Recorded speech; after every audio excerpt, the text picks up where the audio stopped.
Wow, that is rich.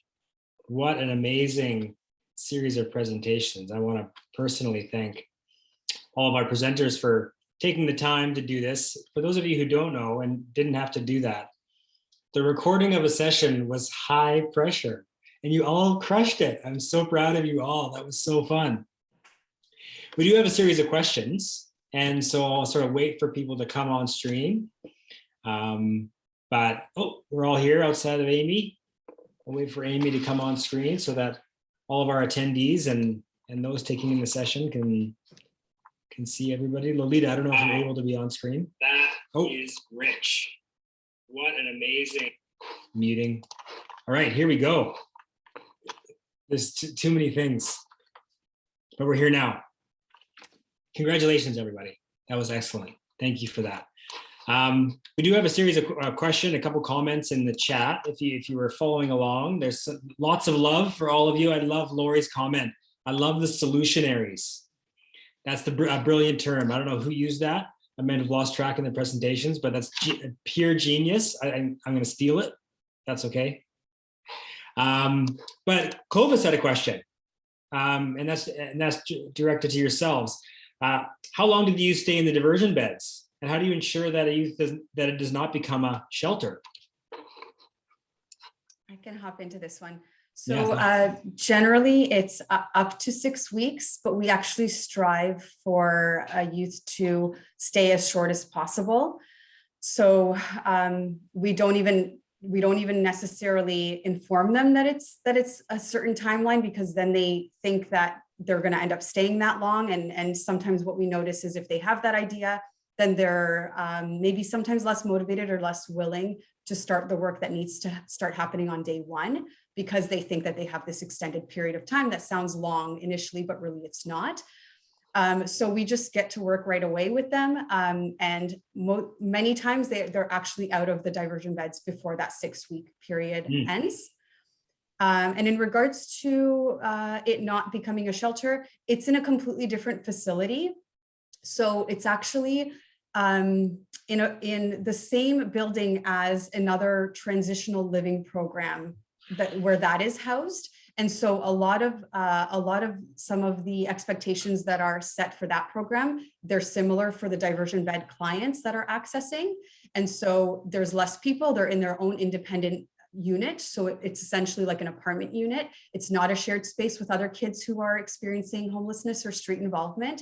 So it really separates these young people from the street involvement that comes with staying in a shelter. Excellent. Anything to add to that? Crushed it. Okay. One of the things that I'm curious about, it wasn't a question, and so I'm gonna throw this at you and see you can all speak to it. But given the title of the presentations focused around collaboration, many of you touched on the impacts and the realities around COVID. Much of what we've heard is that collaboration kind of spiked. It went up during the COVID period because you kind of had to. Can anybody speak to that? Can you speak to some of those realities, some of maybe the things that you didn't touch on in the presentation? Any examples you can share? I can hop on for this one. So I work in the child welfare sector, and we became very dependent on our partnerships to wrap around some of our youth who were struggling. COVID and the isolation that came along with COVID really impacted many of our youth in terms of stability within their family systems, but then also struggles with mental health and increased use of substances as they were trying to cope. So I found that in our partnership, we really were leaning on each other to kind of carry the load and share the responsibility in helping our youth kind of find that stable and safe space to be and to, again, wrap around as much as we can. I call it bubble wrapping, as much as we can, just given we didn't know when it was going to end. I mean, it felt like COVID was going to go on forever. So if we didn't have these partnerships, we were worried that more youth would land in the child welfare system, and we already know that that is not the place for our youth to land, and severing those ties with families. So maintaining partnerships with community and maintaining and strengthening relationships with parents, caregivers, community was definitely our focus. And if I could add, I think it was touched on a little bit maybe Bonnie and Lolita can add, but I think it actually offered us an opportunity, and I saw it with the young people, that we were actually meeting separately, and I think COVID offered us an opportunity for the youth council to actually work even more closely with the agencies, and I think through that, some of the agency partners who may not have been as connected to the young people, I think it provided just a wonderful opportunity for even deeper collaboration and more initiatives that I think resulted from having both groups together. And as Lolita said, I mean, youth did want their own space, but I think we were forced during the pandemic to actually have this forced opportunity to be together, and I think it led to some really great ends. So I don't know, Lolita, if you wanted to add anything more to that, but I say for the youth, the connection of young people with the providers, COVID did provide that. Yeah, very beautifully said. I definitely agree with you, Clovis, on that. Especially for me, you know, York Region is a really large area, and I'm coming all the way from Scarborough. So just by that very fact that we can connect to all these different agencies who are coming from all different pockets of the city, I think was really, really amazing. And I got to see a lot of these different organizations that I wouldn't have ever got to see because I'm kind of centralized in this one pocket. So I think that was another lovely thing that came out of the remote viewing that we always had to do. I would add too, as a agency that serves homeless, I think the coming together and collective impact of the pandemic was largely due to the fact that, you know, when you go into a pandemic, well, you know, you're learning for the first time because there's no two same pandemics. And I think that provided a lot of opportunity between to establish partnerships to actually learn and provide leadership during the pandemic, because everyone was trying to figure out what to do, right? And so when we're able to get together and have those roundtable discussions, share what we're experiencing and what's working in other parts that can be applied as a sector, we were able to provide a lot more leadership during the pandemic. And I would say too, under the TradeWorks piece for social enterprise, some of what we experienced was needing to pivot during the pandemic. And I know that word got to be very old very quickly. But in terms of providing service and training, we are constantly innovating and adapting around public health guidelines. And that's where too, like in Ontario too, there was a lot of partnership between the social enterprises where, like in our case, Construct wasn't able to send as many participants into hands-on training opportunities, and thereby some of the work had to scale back. And so we worked with Building Up and Community Builders and others to continue that delivery of the work that we had promised in the community. And so I think there's, you know, so many pieces like that we've learned during the pandemic, but that I think will continue because, you know, we can appreciate the collective impact and how we're much stronger together. Yeah, and I would just add too, like, I kind of see those as, like, we use the term like unintended consequences of the pandemic. And it really was, like, I liken it to a disaster response in the beginning, where there was just a priority of working together and prioritizing, you know, in our space, specifically youth. But now, you know, we've learned so much that has evolved for us as a funder and how we approach the work. And especially within the youth homelessness space, that prioritization previously of the youth, regardless of their circumstance, you know, we service the youth. And then you've got a pandemic and these youth have to stay at home. They're now needing to be supported in their family dynamic, whatever that looks like. And I think that's really helped to kind of shape the way the work will look moving forward and caused, you know, forced innovation and different approaches. So in some ways, I wonder if that also kind of accelerated some of the work as well in a good way. Mm-hmm.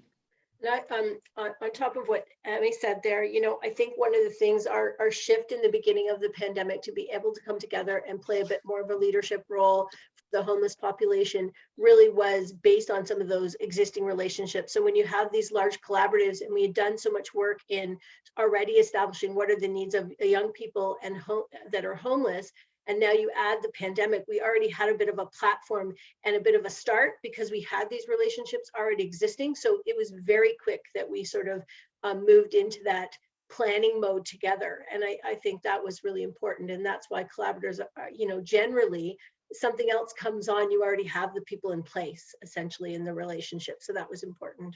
Mm-hmm. Mm-hmm.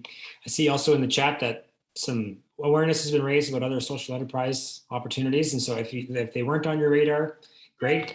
We'll make sure that we can get those comments from the chat for you as well. Just to add to that, David, because I saw some of those comments, very helpful, and we'd encourage people listening as well.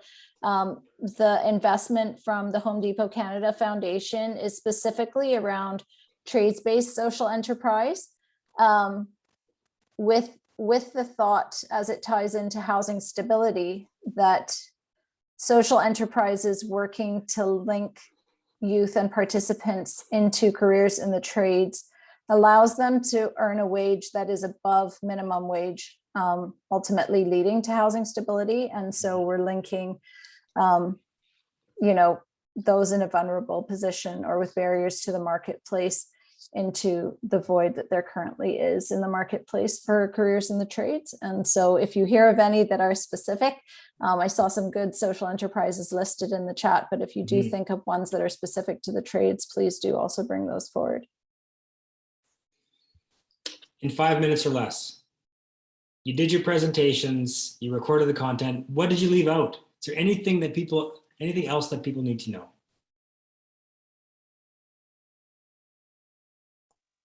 I think the only thing I would add is, and I've seen this has been a bit of a theme throughout the conference, but it doesn't happen overnight.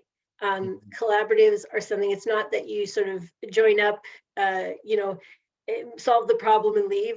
I think the reality is that, you know, the stronger our communities, the stronger our networks, the easier it is to solve problems, and the better we are to replicate that to other problems. So, you know, we might be today solving homelessness, but as a community, because of those relationships, we might be able to apply that to another problem in our community and solve that just as well through a collective impact approach. So I would say, if there's anything I left out, it would be, don't underestimate the power of a number of people coming together. And I would also add, get help. Yes. I would say throughout, throughout the project, even from conception, reaching out to people who've gone ahead of you and who know a lot more and have a lot more experience. And I would just say thank you to Away Home, Ken in particular, Amanda and Mary Jane for your work, and you, David, in the beginning in just helping us actually understand what collective impact is. And even as we continue down the road, we realized that we needed help at different points. So it's not a straight line doing this work when you're dealing with a broad base of people. So back to my comment, getting the help has really, for us, directed this work so much easier. It's not easy, but it's easier with help. Yeah, I think that's a good point. Maybe if there are no other comments, we could wrap up on that being, there's work that's been done in these spaces before. And if I've learned anything about this sector in the last 12 years, is that people are open and they want to share the challenges they face, the opportunities that exist, and the realities that partnership and collaboration yield. And so I think that's an important point. It makes me think that we probably need a fourth community of practice under Away Home, and that one is focused on collaboration. Just a thought. But final comments before I do my little wrap up? No. Okay, for all of you who are participants, the next step is for you to complete the evaluation, which is posted online. Run to your next session. Don't be late. Grab a coffee on your way. For our presenters who took the time to be with us today, thank you. We're all better because of you. So enjoy the rest of the conference. Thank you. Take care. Bye, everyone.